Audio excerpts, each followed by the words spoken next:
I was at the Technicolor lab, and one of the color timers said, "Hey, we're running Exorcist 2. Do you want to go in the screening room and have a look at it?" And I was over there doing something else, and I said, "Okay, sure." So I went in the screening room, and I see some guys riding on the back of a bumblebee or some fucking thing. It was unreal.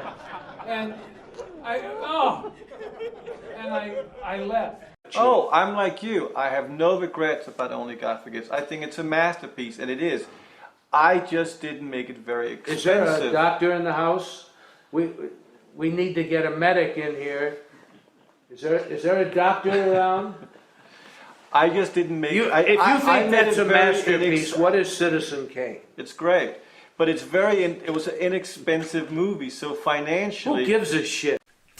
I was asking the question because of the end of Cruising, because what you wrote in your biography. That's a one shot kind of changed the plot, the character of Steve, played by Al Pacino, and Pacino felt dispossessed of he felt as he had lost the I don't character. give a flying fuck into a rolling donut about what Al Pacino thinks. Is that an answer to your question, Greg? The novel, it has been said that the film The Exorcist has taken the more exploitive elements of the novel and left out maybe some of the meatier aspects. Do you want to comment on that? Sure. Who said that? First, let's talk about who said it. Okay, it has been said in some reviews. By who?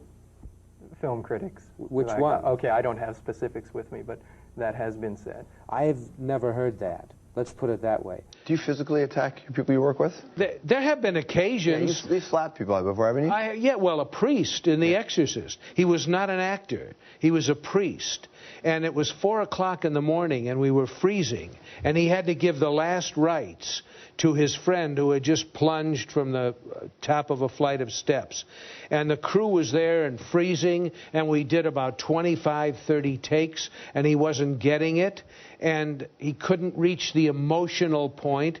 And I had read that other great directors had done that. John Ford, George Stevens had done that. Whack. Yeah.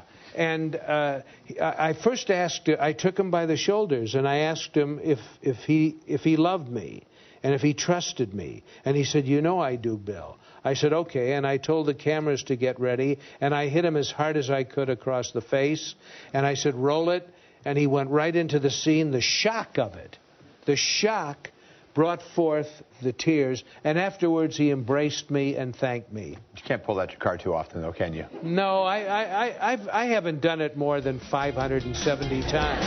I got a call from my agent, who was Pacino's agent. So we decided to jump off of Richard Gere, and we went to Pacino to do it. It turned out that Pacino had no idea what the vibe was in that community. Pacino was just not ready for it. He would be walking down a street, and there'd be thousands of people opposing the film, yelling out, "Pacino, you f***ing f***it, you little sucker." I know you thrive on, conflict. Oh, I thought it was great. Yeah, Pacino discussed with you. I know he was uncomfortable doing some of the film. I know. So what? For ages, he wouldn't talk about it. Well, that's a good thing, because he's not very eloquent. Is there part of you that thinks that you wish that it had been Richard Gere? Yes, of course. I don't want a bunch of schmucks who call themselves judges sitting in a fucking room saying, "Oh, this La Dolce Vita is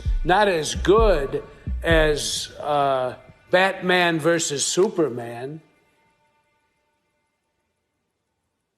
Fuck them and the horse they rode in on, and the ship that brought them over here, and the dog that walks behind them. Fuck them all.